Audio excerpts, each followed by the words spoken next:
C'est le grille de départ, Romain Favre, Alexis Garcin en première ligne, en deuxième ligne on retrouvera Enzo Gerassi dans la 136 devant Tim Merrieux dans la numéro 21, Léo Jousset qui partira en troisième ligne devant la numéro 86 d'Ethan Bernard, Laurens Le Certois le Belge partira septième devant Sami Dari, Louis Maurice en cinquième ligne avec Romain Brun, Jules Goujon et Thibaut Bossy sur la sixième ligne, en 13e position William Gosselin, 14e donc Lucas Papin qui ne prendra pas le départ, on vous le rappelle, Anthony Fournier 15e devant Denis Bernardi, Adrien Catelin et Pierre-Laurent Figuière en 9e ligne, 10e ligne pour Laurent Richard et Margot Verza, Philippe Bourgois et Pierre Maquillon en 11e ligne, 12e ligne pour Pierre-Étienne Bordet et Alain Jaconneau. Pierre-Étienne Bordet qui a fait une sacrée journée hier avec podium déjà lors de l'épreuve d'Alpine Cup dans sa catégorie et ensuite podium lors du Supercar Challenge qu'il disputait juste derrière. C'était voilà une belle après-midi de sport moteur pour lui. Pour Pierre-Étienne Bordet, on va démarrer le tour de formation d'ici 20 secondes maintenant. Et 10 secondes maintenant. Écoutez, on essaye de mettre en doute ma parole dans cette cabine speaker, c'est absolument fou. Mais il faut être précis. Attention, feu vert normalement maintenant. Voilà, comme si je l'ai commandé quasiment. C'est parti pour le tour de formation, donc ici sur le circuit de Spa-Francorchamps. Avec Romain Favre, donc, qui va partir depuis la pole position, le pilote de la numéro 38. Alexis Garcin à ses côtés en première ligne. Tout le monde a l'air d'être bien parti. On le voit devant nous ici. Donc c'est parti pour ce tour de formation. Pas de soucis particuliers sur ces Alpines à 110 de l'Alpine Elf Europa Cup. On rappelle qu'il y aura 3 catégories dans cette course ici. La catégorie junior qui truste principalement le haut du classement. Ce sont les pilotes âgés de moins de 23 ans. La catégorie Gentleman, ça ce sont les pilotes âgés de plus de 45 ans. Et entre les deux, vous avez la catégorie Challenger. Ces 3 différentes classes qui évoluent ensemble au volant d'Alpine rigoureusement identiques. On avait vu une belle domination hier de l'équipe Chazelle Technologie Course qui avait réussi à placer notamment les pilotes sur les 3 premières marches du podium. Et effectivement, le VPS Racing, on remercie Guillaume de l'Alpine Europa Cup qui est à nos côtés en cabine, effectivement, le VPS Racing, l'équipe de Romain Favre, c'est une équipe qui a été également montée par Mathieu Vaxivière et Aurélien Panis. Mathieu Vaxivière qui roule actuellement chez Alpine en LMP2. Il a une petite course du côté de la Sarthe, si je ne dis pas de bêtises, qui arrive dans quelques instants, et d'ailleurs avec la journée test aujourd'hui des 24 heures du Mans, vous les aurez reconnus, bien entendu.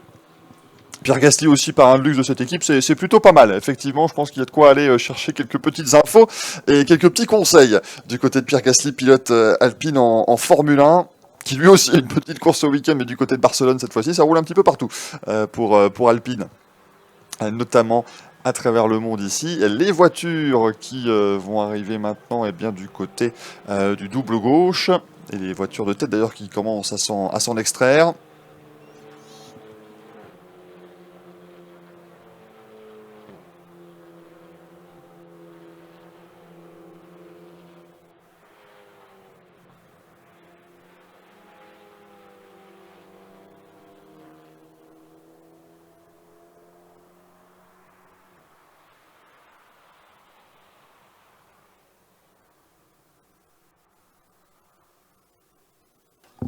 Les voitures de tête qui vont arriver du côté de Stavelot dans ce tour de formation. Derrière la leading car. Tout ce peloton ici d'Alpine A110 qui est présent. On rappelle 23 voitures qui vont prendre le départ de cette deuxième course. 25 minutes plus un tour, ce qui fait qu'il va aussi falloir voir un petit peu ce que ça donne au niveau stratégique, puisque tout dépendra du moment où le leader passera la ligne de départ arrivée pour débuter ce dernier tour. La règle est simple, une fois que le chronomètre arrive à 0, c'est l'avant-dernier tour de course, et on démarrera le dernier tour quand le premier passera la ligne de départ arrivée. On fait chauffer les pneus, évidemment, il fait un petit peu moins chaud sur le circuit de Spa-Francorchamps qu'hier, lorsque la course d'Alpine avait lieu à 14h48. Plein cœur de la journée ici, et bien voilà, 9h10 pour le départ du tour de formation, c'est un petit peu plus tôt, effectivement, et un peu plus frais. On va voir normalement les leaders arriver du côté de Blanchimont dans quelques instants, les voici justement, le peloton qui est en train de se mettre en place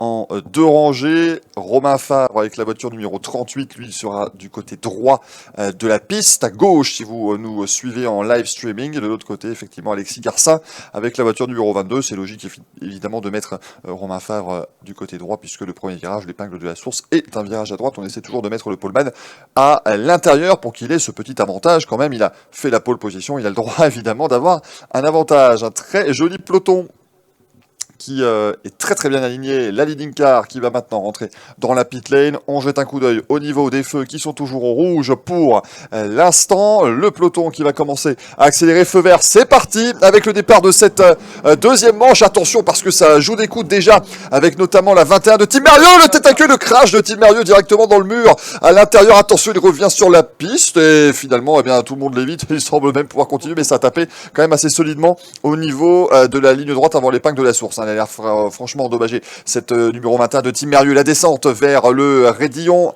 si on pouvait la remontrer de nouveau, avec 4 de front quasiment. Attention, ça va être limite, mais on ralentit intelligemment avant d'entrer dans le raidillon. On avait mis la safety car en stand-by, mais elle ne sera pas nécessaire pour le moment. Team Merieux qui est allé peut-être s'immobiliser après l'épingle de la source. J'ai l'impression que c'est Romain Fabre toujours qui mène, hein, clairement, cette manche. Et on va arriver du côté de la chicane des Combes avec Romain Fabre en tête, Alexis Garcin deuxième. La troisième place, on nous indique Léo Jousset. Et Lorenz Le Certois qui sera en quatrième position déjà et qui a réussi à se faufiler un petit peu dans ce qui ressemblait un petit peu à un carnage quand même, hein, dans ce départ d'épreuve.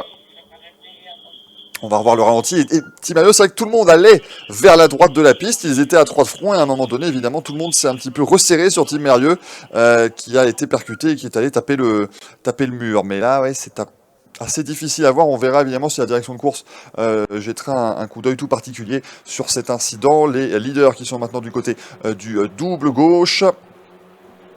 Yellow flag turn 1-2, donc on a évidemment un drapeau jaune puisque la voiture de Team Merieux est toujours immobilisée à la sortie de l'épingle de la source.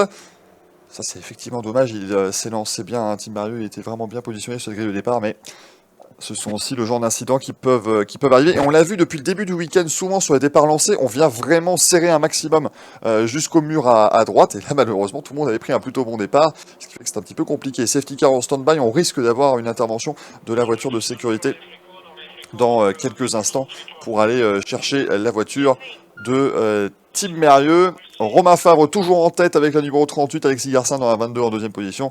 Léo Jousset troisième avec la numéro 4 devant Lorenz Le Certois. Enzo Gerassi, leader du championnat, qui est en cinquième position avec la numéro 136. Romain Brun, sixième désormais avec la 87. Et Tan Bernard avec la numéro 86 en septième position. On arrive au niveau de la chicane bus stop. Alexis Garcin qui est proche, donc il fait un très gros freinage pour se rapprocher de Romain Fabre. Les voitures qui vont passer devant nous pour la première fois maintenant, avec effectivement toujours Romain Fabre en tête. Les drapeaux jaunes et double drapeau jaune au niveau du virage 1 et du virage 2, c'est la source et la descente vers le raidillon.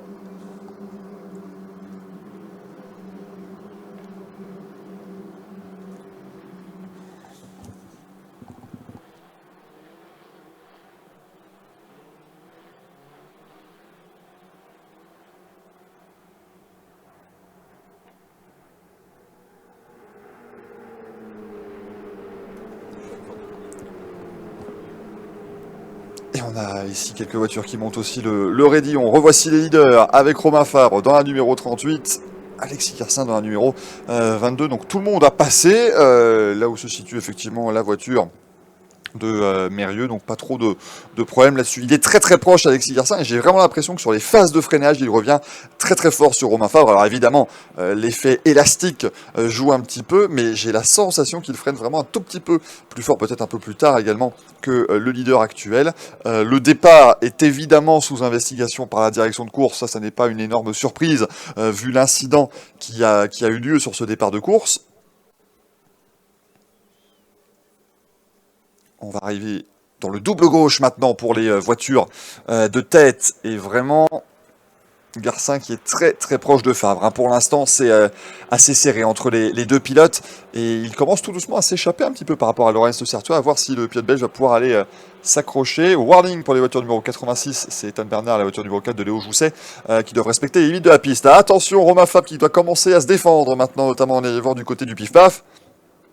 La pression d'Alexis Garcin se fait de plus en plus insistante. C'est aussi très positif pour tous les pilotes derrière qui vont pouvoir commencer à revenir, parce que si les deux leaders se battent, forcément, ils vont perdre un petit peu de temps. On va sortir de la courbe Paul Frère et on va s'attaquer maintenant à Blanchimont. Franchement, Alexis Garcin a l'air d'être bien plus rapide. Le départ, je n'ai pas bien vu avec qui. Mais c'est avec Enzo Gerassi, je crois. Ouais, c'est Enzo Gerassi, je pense, qui touche Tim Mérieux, la 136. Enzo Gerassi qui était sur la droite de la numéro 21 de Mérieux. Léger contact entre les deux voitures, mais c'était suffisant pour envoyer Tim Mérieux dans le mur à l'intérieur. Attention, Romain Fabre qui sort un tout petit peu large de la deuxième partie de Blanchimont et qui tout de suite se défend véritablement et se met à l'intérieur avant la chicane bus stop pour défendre un maximum sa position, et Laurens Le Certois est revenu. Il s'est mis bien à l'extérieur pour pouvoir accélérer un petit peu plus tôt à la sortie de la chicane bus stop. Et les voici devant nous, 38, 22, 11. C'est toujours le trio de tête, avec Romain Fabre devant Alexis Garcin et Laurens Le Certois. On a 26 millièmes d'écart sur leur dernier tour, à l'avantage d'Alexis Garcin. Mais donc autant vous dire que les écarts sont très faibles et qu'ils sont surtout assez stables entre ces deux pilotes de tête. Et là, Romain Fabre a très très bien géré le coup, parce que dans la descente vers le Raidillon, il semble avoir une belle avance sur Alexis Garcin. Mais le Raidillon va être très important, surtout avec ces Alpines à virage particulièrement difficile. On voit les voitures qui font un petit peu de fumée au passage du Raidillon notamment. Je pense que pour Romain Fabre, là, c'est plutôt pas mal. Il va quand même aller se mettre en position défensive à l'intérieur avant la chicane des Combes, parce que l'aspiration marche très très bien ici. Alexis Garcin qui va se mettre à l'extérieur, qui freine fort, mais ce ne sera pas suffisant tout de suite pour aller attaquer Romain Fabre. Mais attention, c'est une chicane en 3 parties, on peut aussi prendre un meilleur rythme et des meilleures trajectoires qui permettent d'ouvrir un peu plus et d'attaquer avant Bruxelles potentiellement. Mais Favre dans la 38 gère cela très bien. Une bataille à 3 actuellement pour la place de leader. Laurens Le Certois qui s'invite maintenant également à la fête. On va avoir aussi Léo Jousset à mon avis qui va arriver. La voiture numéro 36, c'est Dari qui doit maintenant respecter les limites de la piste aussi. Ça, vous verrez ce message et vous entendrez ce message pendant à peu près l'intégralité de la course. Ne vous inquiétez pas, 18 minutes 30 secondes et un tour restant. Et pour l'instant, Romain Fabre qui tient bon. Maintenant, il se dit que s'il n'y a pas de safety car, il y a encore 18 minutes 30 secondes à tenir. Et à se battre comme ça face à Garcin qui semble quand même être un peu plus rapide. Mais où trouver la faille? Pour l'instant, Fabre se défend très très bien. Et pour Alexis Garcin, la place n'est pas non plus la plus agréable, non plus la plus confortable, puisqu'il est deuxième. Il peut attaquer Romain Fabre, mais attention, parce que s'il attaque et qu'il se loupe très légèrement, Laurens Le Certois est juste derrière. Donc c'est un mode où il doit à la fois attaquer et à la fois défendre, ce qui fait que forcément, ça risque d'être un petit peu compliqué. Les pilotes qui vont aller du côté de Blanchimont de nouveau, ils vont terminer leur 3e tour de piste déjà. Et toujours ce top 3 qui s'est un tout petit peu détaché. Une seconde d'avance sur Léo Jousset dans la numéro 4. Enzo Gerassi qui est en 5e position, c'est lui qui est crédité pour l'instant du meilleur tour en course, la grosse glisse d'Alexis Garcin au niveau de Blanchimont, parce que oui, Blanchimont, ça semble être un virage très facile quand on a une monoplace avec beaucoup d'appui, mais en Alpine c'est un peu plus compliqué. Le reste, Le Certois qui tente de passer à l'intérieur là dans la chicane bus stop, mais ça n'a pas était le cas. Romain Fabre qui mène toujours devant Alexis Garcin et Laurens Le Certois. On a l'incident du départ, donc impliquant Garcin dans la 22, impliquant également Mérieux dans la 21 et Gerassi dans la 136, qui sera donc investigué après la course, la direction de course qui va donc se pencher sur cette collision au départ. Et Laurens Le Certois qui a donc failli profiter de cette légère glisse d'Alexis Garcin à la sortie de Blanchimont. C'est pas forcément à fond en Alpine, vous voyez, donc il faut parfois être un petit peu sur le fil. Mais ça profite immédiatement à Romain Fabre, qui a pris quelques longueurs d'avance. Il a une demi-seconde d'avance désormais. Romain Brun dans la numéro 87, qui est auteur du meilleur tour en course en 2.34.831 pour l'instant. Mais tous les leaders se tiennent en 2 dixièmes. C'est extrêmement serré actuellement en termes de chrono. Il faut continuer de cravacher du côté de Léo Jousset et d'Enzo Gerassi qui attaque à l'intérieur. Gerassi au niveau de la chicane des Combes, ça passe, on l'imagine, puisque la caméra est repartie sur les leaders de la course. Mais normalement, oui, c'est bien Enzo Gerassi qui est en 4e position maintenant. Est-ce que Jousset va pouvoir répliquer? Je n'ai pas l'impression. Et donc le leader du championnat, un tout petit peu d'air libre devant lui. Est-ce qu'il va pouvoir aller chercher le trio de tête? Ouais, avec un petit peu de l'arrière gauche là, le pare-choc arrière gauche de Enzo Gerassi qui semble vouloir se faire un petit peu la malle. Il y a dû avoir un petit contact. Alors, est-ce que c'est au départ ou est-ce que c'est ici lors de la manœuvre sur Léo Jousset? Ça c'est encore un petit peu difficile de le dire. 3 dixièmes d'avance maintenant pour Romain Fabre. On vous l'a dit, il a profité justement de cette bataille qui est en train de se mettre en place derrière lui. Lorenz Le Certois qui a gagné 4 positions depuis le départ, il a vraiment profité de cet incident. Bah voilà, Romain Fabre, il aura profité de quelques instants tout seul en tête pendant, allez, un demi-tour, même pas, puisque maintenant Alexis Garcin et Lorenz Le Certois ont déjà recollé au pilote de l'Alpine numéro 38. Attention, Garcin un tout petit peu large et le Certois qui se montre pas mal dans les rétroviseurs. Il faut vraiment très bien passer maintenant la courbe Paul Frère pour attaquer correctement dans la ligne droite. Les voitures 22, 16, 59, 63, 71, 71 et le numéro complémentaire, le 9, doivent respecter les limites de la piste. Et on a revu effectivement la toute petite glisse de Garcin qui a permis à Le Certois d'aller attaquer directement dans la chicane bus stop. On va les revoir devant nous dans quelques instants. Ça passe mieux. Oh, le reste de Certois aussi qui a pas mal glissé à la sortie de Blanchimont. Romain Fabre qui se met en position défensive pour essayer justement bien de contrecarrer les éventuelles attaques de Alexis Garcin. Ils vont repasser devant nous sur la ligne de départ arrivée, où Garcin qui est très proche cette fois-ci.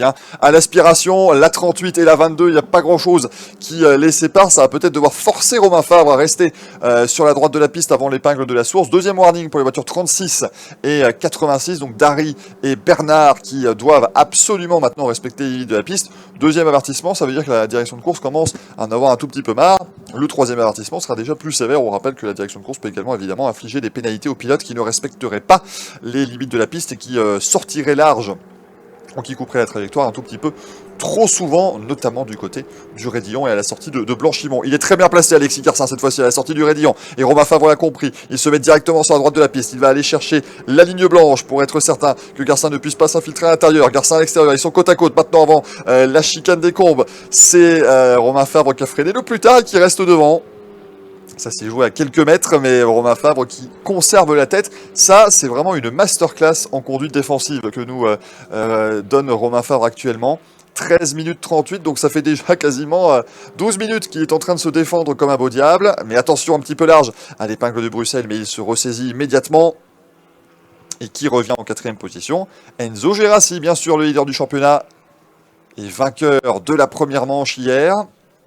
Il aimerait évidemment revenir au moins sur le podium. Attention, Lorenz Le Certois qui se montre un petit peu plus pressant dans les rétroviseurs d'Alexis Garcin.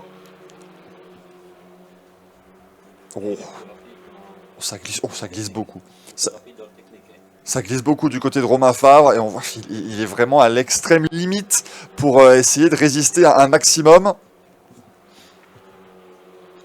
Avec Garcin et Le Certois dans ses rétroviseurs. Et pour l'instant, ça tient bon. Ça tient bon. On va... Oh là là, attention.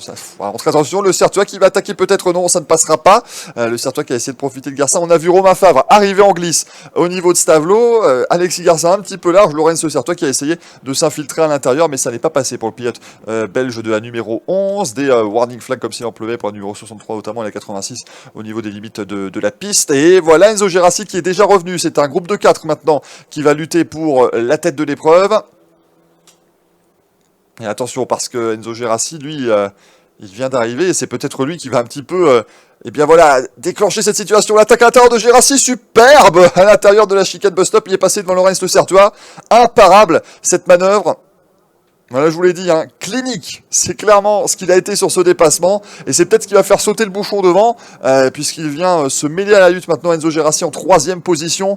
Magnifique attaque, on a Le Certois qui s'est décalé pour défendre, mais un tout petit peu tard. Il restait un trou de souris pour Enzo Gérassi dans la 136, et il n'a pas demandé son reste, alors que devant, Alexis Garcin était très très proche de Romain Fabre. Dans la descente vers le Raidillon, si tout ce beau monde se rapproche, on aura un groupe de 6 jusqu'à Romain Brun, qui va se bagarrer pour la victoire.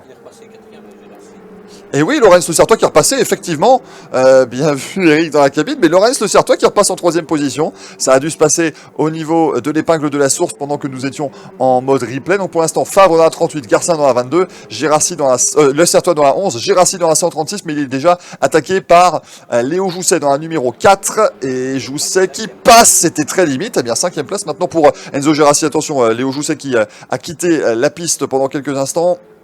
À voir si... Il a quitté la piste en gagnant un avantage parce qu'il était juste devant Gérassi.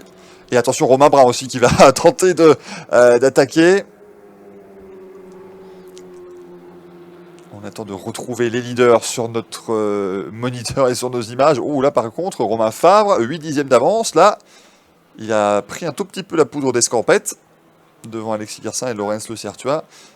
En quatrième position, Léo Jousset. Mais attention, Enzo Gerassi qui attaque dans le double gauche.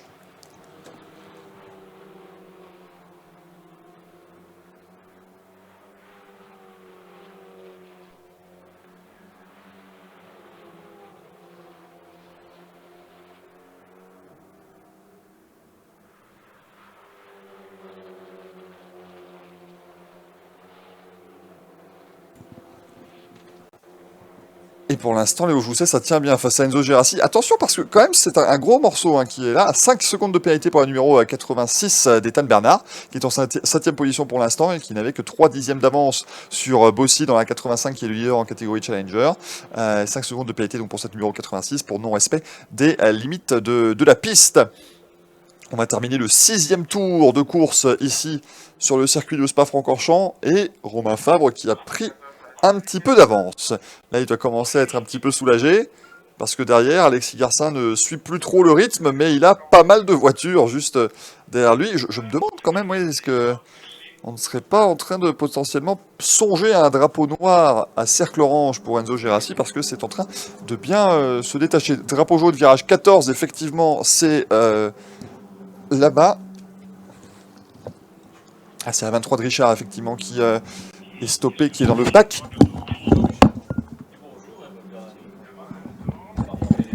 Il est en train de faire une petite manœuvre là dans les graviers, mais est-ce qu'il va réussir à ne pas être coincé Richard avec cette numéro 23, ça n'est pas garanti. On a la safety car en stand-by au cas où.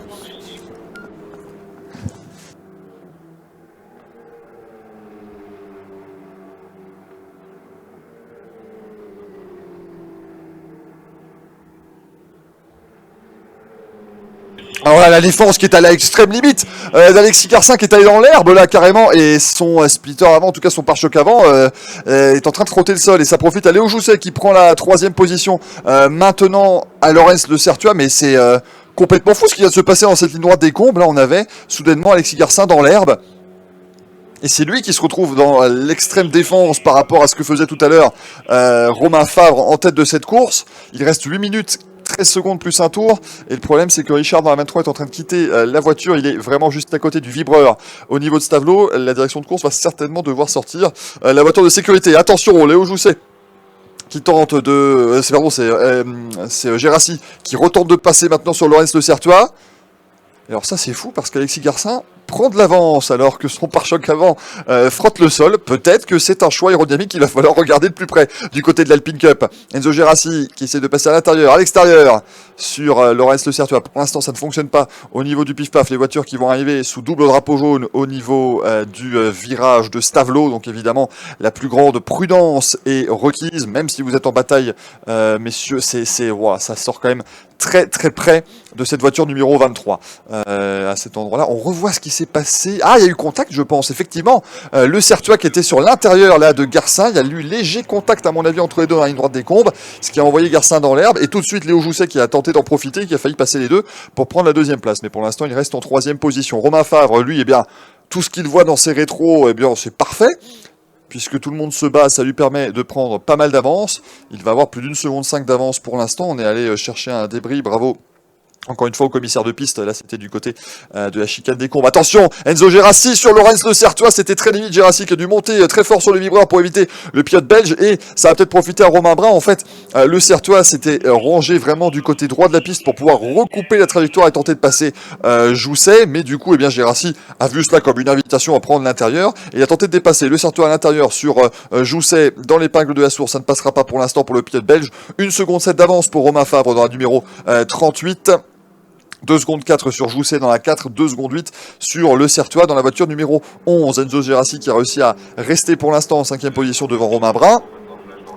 Très très belle bataille en tout cas dans cette épreuve d'Alpine Cup actuellement sur le circuit de Spa-Francorchamps. On n'a pas le temps de s'ennuyer, ça c'est déjà une très très bonne chose bien sûr.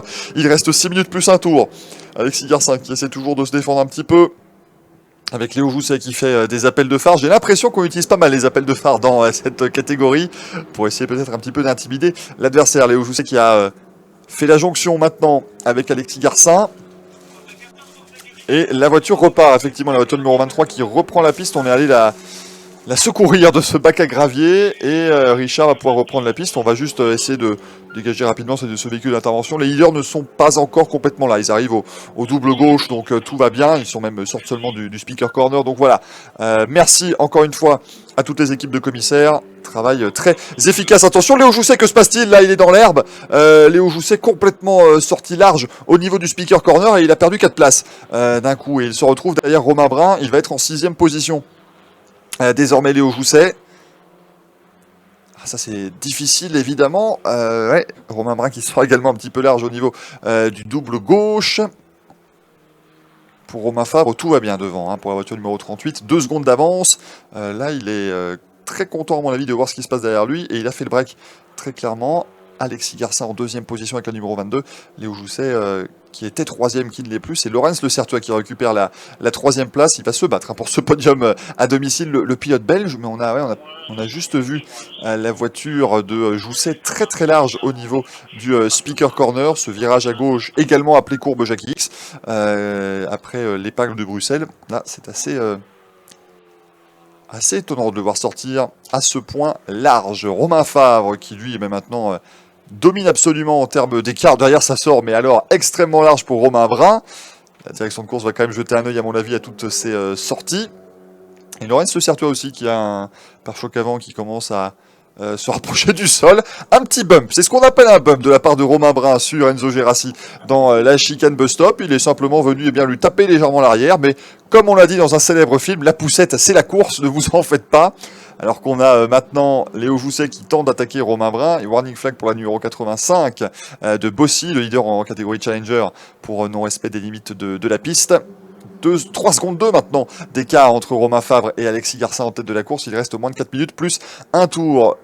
5 secondes de pénalité pour la voiture numéro 9 de Bourgois. Ça c'est le pilote belge aussi en catégorie gentleman. 2e actuellement de ce classement. 5 secondes de pénalité pour non-respect des limites de la piste. Et il a 4 secondes 5 d'avance sur Jacono qui est 3e. Donc ça pourrait potentiellement être un changement de position avant l'arrivée. Mais il lui reste quelques tours justement pour aller faire grandir cet écart. Romain Brun qui se défend très fort face à Léo Jousset. Et Laurens Le Certois qui se défend tout aussi fort face à Enzo Gerassi. En tout cas, on commence à voir des pièces détachées, ou en tout cas se détacher un petit peu partout sur ces Alpines de tête. Ça montre que la course a été particulièrement musclée. La voiture numéro 37 qui a un 2e warning. C'est la voiture de William Gosselin. Et la numéro 31 également. 2e warning pour cette auto et également ce sont des voitures qui n'ont pas respecté les limites de la piste, la 37, la 87 et la 32 également maintenant. 87 et 32 qui doivent respecter. 87 c'est Romain Brun, pas totalement surprenant quand on voit à quel point il est sorti large du côté de Blanchimont.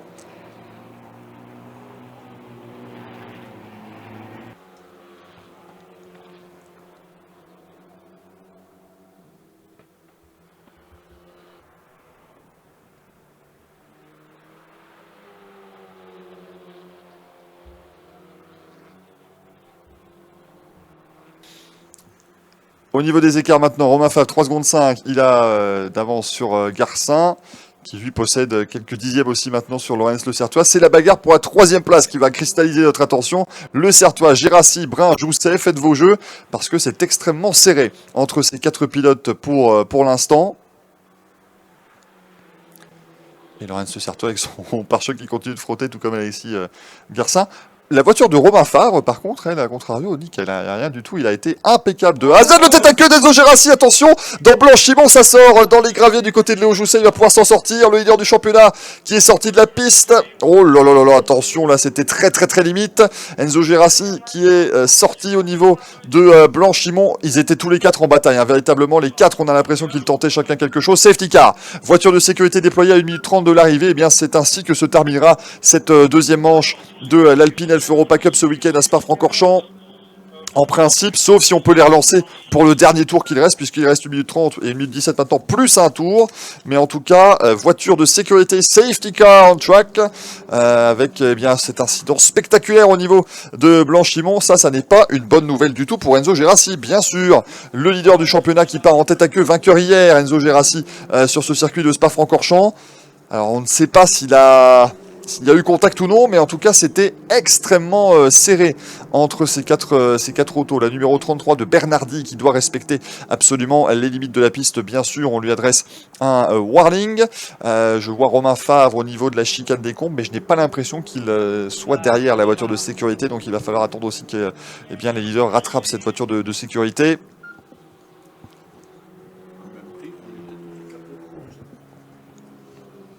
Là, franchement, image très impressionnante à la sortie de Blanchimont. On voit Enzo Gerassi qui va passer devant nous. Il est reparti depuis Blanchimont. Donc, à voir voilà, quelle va être la décision de la direction de course. Parce que, du coup, Gerassi est reparti. Il n'y a plus rien qui obstrue la piste ou quoi que ce soit du côté de Blanchimont. On devrait potentiellement pouvoir repartir. Mais là, on voit que l'écart est toujours important en tête. C'est assez... Ouais. On est un peu plus au ralenti, mais on n'est pas encore regroupé. Donc effectivement, là, le règlement est assez clair. Il faut aller se regrouper derrière la voiture de sécurité. Mais donc, tant que Romain Fabre n'est pas derrière cette voiture de sécurité, il doit évidemment la rattraper. Le chrono est arrivé à 0, ce qui veut dire que le prochain tour sera le dernier. On revoit le tête à queue d'Enzo Gerassi et la très très belle manœuvre d'évitement de Léo Jousset. Parce que pour le même prix, les deux pilotes pouvaient avoir des Alpines particulièrement chiffonnées. Léo Jousset, maintenant, il se retrouve en 5e place. Donc il n'a même pas perdu tant que ça finalement. Il est toujours présent dans ce groupe de tête. C'est la numéro 85 désormais de Thibaut Bossy, qui est également le leader en Challenger, et bien qui est maintenant en 6e place au classement général. La voiture de sécurité qui a trouvé les leaders ici, donc ça c'est une bonne chose. On va aller regrouper tout le monde derrière cette safety car. Parce que potentiellement, là, je ne vois pas ce qui empêcherait la direction de course de relancer tout cela pour un tour. Ah, mais la voiture de sécurité n'a pas pris le leader, là, par contre.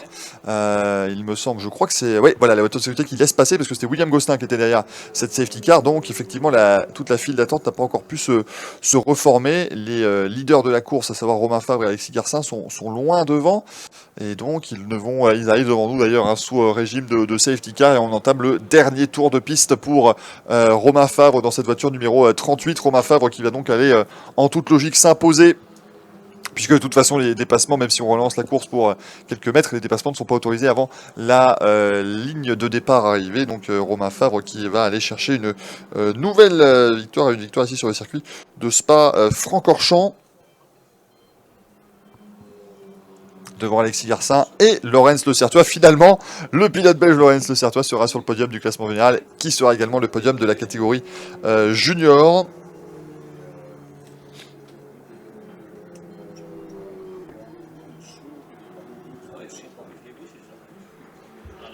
Donc Fabre, Garcin, Le Certois en junior. En challenger, c'est la 85 de Thibaut Bossy qui s'imposera dans quelques instants devant un numéro 33 de Denis Bernardi et la 42 d'Adrien Catelin. Et en gentleman, c'est la 41, la voiture numéro 41 d'Anthony Fournier.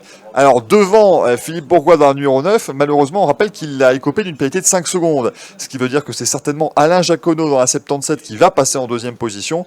Et on devrait retrouver la 18 de Pierre Macchi en troisième place sur ce podium. Ça, c'est pas la bonne nouvelle évidemment pour le pilote belge de la numéro 9, puisque la voiture de sécurité fait que tout le monde va être regroupé derrière cette safety car, et donc les écarts vont être quasiment inexistants. Je dis ça, mais on a toujours 3 secondes 7 d'écart entre Fabre et Garcin, qui continuent d'essayer de rattraper la voiture de sécurité qui les attend toujours, et qui va peut-être les attendre au niveau de Blanchimont ou de la chicane de stop pour terminer cette course de manière correcte et de manière régulière.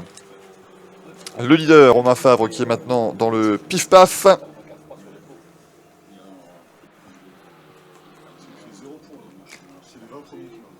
Ah oui, effectivement, Enzo Gerassi, c'est terrible. Les 20 premiers pilotes qui marquent des points dans ce championnat, il est 21e au classement. Et ouais, malheureusement, Enzo Gerassi, 0 points pour le leader du championnat. Ça, par contre, ça va avoir des répercussions dans ce classement 2023 de l'Alpine Alfa Europa Cup, qui poursuivra bien sûr sa saison. Ça n'est pas la finale ici, sinon nous vous parlerons directement de championnat, mais on continuera du côté de Dijon dans 2 semaines maintenant, du 16 au 18 juin. Barcelone du 14 au 16 septembre et la finale de cette Alpine Alfa Europa Cup 2023 au Paul Ricard du 6 au 8 octobre. Et voilà Romain Favre qui va arriver en principe au niveau de la chicane bus stop. Et la course va évidemment se terminer sous régime de voiture de sécurité, comme l'indique la direction de course. La voici, bah voilà, Romain Favre aura rattrapé la safety car quand elle rentre dans la pit lane, c'est pas mal. Victoire de Romain Favre dans la numéro 38, le vainqueur de l'équipe VPS Racing. Deuxième position pour Alexis Garcin, troisième place pour Laurens Le Certua, encore sur le podium à domicile. Romain Brun en quatrième position. Cinquième place pour Léo Jousset, sixième Thibaut Bossy, septième place pour la numéro 36 de Samy Dari. Huitième place pour la numéro 59, c'est la voiture de Louis Maurice. Neuvième place, Jules Goujon dans la numéro 35. Et dixième place pour la numéro 86 d'Ethan Bernard. Première victoire pour Romain Favre en Alpine Cup et pour l'équipe également VPS Racing. Donc ça se fait très clairement. Et en plus, sur le circuit de Spa-Francorchamps. En tout cas, on ne peut pas dire que le spectacle aura manqué dans cette première joute de 25 minutes plus un tour pour l'Alpine Elf Europa Cup. On se retrouve dans quelques instants, évidemment, sur le podium de cette épreuve. Et à 10h03, ce sera la deuxième course de la journée. 25 minutes pour les concurrents de la Lotus Cup Europe. L'incident au virage numéro 17, on imagine bien sûr qu'il s'agit ici du tête à queue d'Enzo Gerassi. Et bien, cet incident sera investigué après la course. Et le classement qui s'est mis à jour en gentleman, victoire de Fournier, deuxième place pour Jacques Ono et troisième place pour Maki. Et c'est finalement là, Philippe Bourgois qui va échouer à la quatrième position. C'est terrible parce que comme le peloton n'était pas regroupé, il y avait quand même des écarts et Philippe Bourgois échoue à 26 millième du podium après l'application de la pénalité de 5 secondes. Les meilleurs moments de cette course, les highlights avec le tête à queue directement, Tim Merlieu dans le mur dès le départ de cette épreuve après un contact avec Enzo Gerassi, le leader du championnat. Ensuite, cette course, eh bien, s'est résumée en un énorme duel d'abord entre Romain Favre et Alexis Garcin. Et ensuite, eh bien, c'est tout le peloton qui s'est regroupé aux avant-postes. On a évidemment dégagé la voiture numéro 21 de Tim Merlieu. La bagarre qui d'abord s'est cristallisée entre trois pilotes, Favre, Garcin, Le Certois aux avant-postes de la course. Les différentes attaques, notamment au niveau de la chicane bus-stop qui ont rythmé ces 25 minutes plus un tour. La glisse, c'est aussi ce qu'il faut pour être rapide parfois en Alpine Elf Europa Cup. La très jolie attaque d'Enzo Gerassi, le leader du championnat. En tout cas, l'est-il encore? Ça, c'est les calculations qu'on va faire. Il va rester en tête du championnat, effectivement, Enzo Gerassi, qui avait une belle avance, notamment après sa victoire d'hier. Mais là, 0 point, forcément, il va voir ses rivaux fondre sur lui. La bagarre qui était notamment avec Léo Jousset. On revoit le tête à queue de la numéro 23 de Laurent Richard, qui est allé s'échouer dans le bac à gravier. L'attaque très limite de Laurence Le Certois dans la ligne droite de Kemel. Enzo Gerassi qui est monté sur le vibreur pour éviter le contact au niveau de la chicane bus-stop. La sortie de Léo Jousset également. Je vous ai dit, il s'en est passé des choses pendant ces 25 minutes de course, très clairement. Quelques dépassements de limite de piste aussi. Allez, nous sommes sur le circuit de Spa-Francorchamps, c'est normal. Ça ne serait pas une course habituelle. Le petit bump de la numéro 87 de Romain Brun sur la 136 d'Enzo Gerassi. C'était simplement pour le faire aller plus vite, évidemment. Et Gerassi qui part en tête à queue. On a du mal à voir s'il y a eu contact. Il va falloir regarder toutes les données et toutes les caméras à disposition. L'investigation aura lieu effectivement après cette course, mais en tout cas maintenant, à partir de maintenant bien sûr. Mais c'est vrai que c'est assez difficile sur la caméra et sur l'image que nous avions de savoir si Gerassi est parti en tête à queue tout seul ou s'il avait été aidé par l'un de ses concurrents. Drapeau d'ami, victoire de Romain Favre dans un numéro 38 qu'on va retrouver dans quelques instants sur le podium.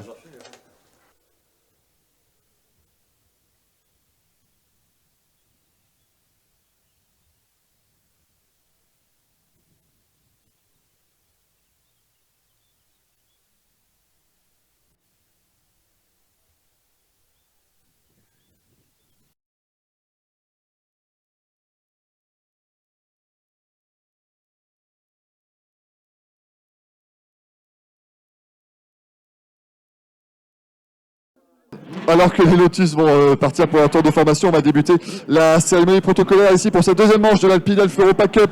En troisième position au classement général et en junior, Laurens Le Certois. Laurens Le Certois, troisième. Le pilote belge ici.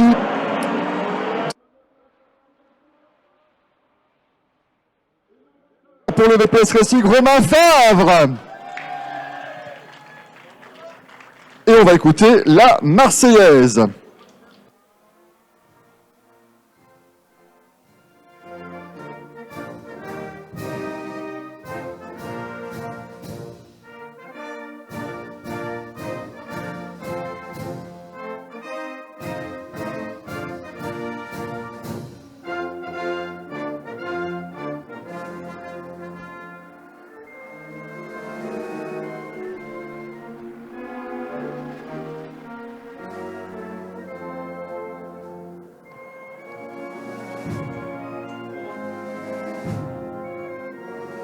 On va, bravo encore Romain Fabre, Alexis Garcin.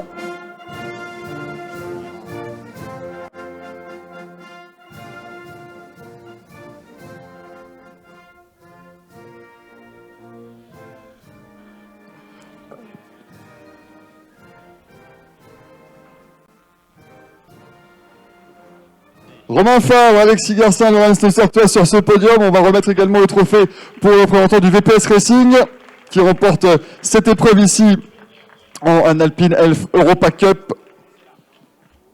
Et n'hésitez pas, monsieur, évidemment, à bien regarder en face le photographe officiel dans la tribune. Tout de bleu vêtu, c'est très pratique, effectivement. On fait les quelques photos officielles. On va également remettre dans quelques instants les prix en catégorie junior. C'est le même podium que le classement général.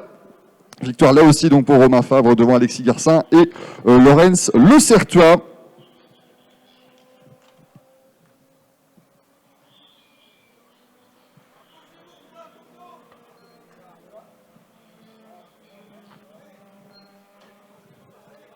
Et on va se mettre voilà, à l'avant du podium pour les quelques photos d'usage, bien sûr. Bravo, top 3 au classement général et en catégorie junior. Sacrée bataille en tout cas pendant l'intégralité de cette course.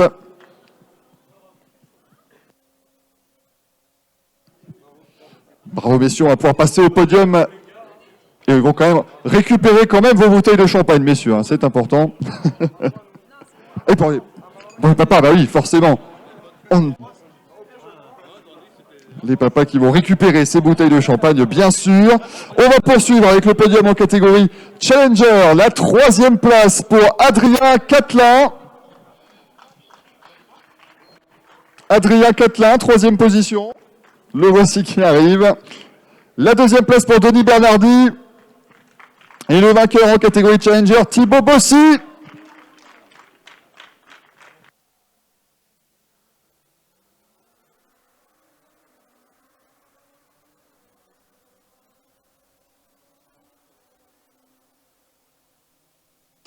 Bravo messieurs, encore une fois on regarde bien en face au niveau de la tribune pour les photos.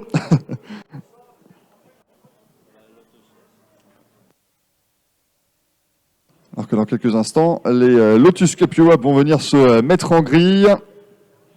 Bravo messieurs, bravo Thibaut Bossy, Denis Bernardi et Adrien Catelin. On va terminer avec le dernier podium, le podium en catégorie Gentleman, 3e place pour Pierre Macchi. La 2e position, Alain Jaconneau. Et le vainqueur, Anthony Fournier.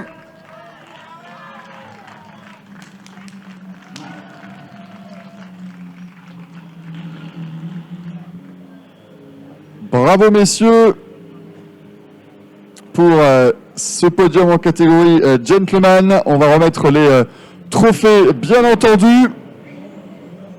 Merci encore une fois évidemment à l'Alpine Elf Europa Cup d'avoir choisi le circuit de Spa-Francorchamps. Regardez bien en face, messieurs, le photographe en bleu dans la tribune pour la photo officielle.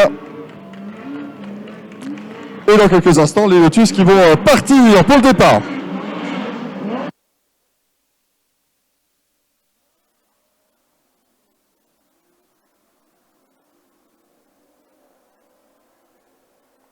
Voilà, c'est parti pour les Lotus Cup Europe. C'était lancé ici. Bravo à tous les participants de l'Alpine Elf Europa Cup. On vous retrouvera, j'espère, très vite sur le circuit de Spa-Francorchamps.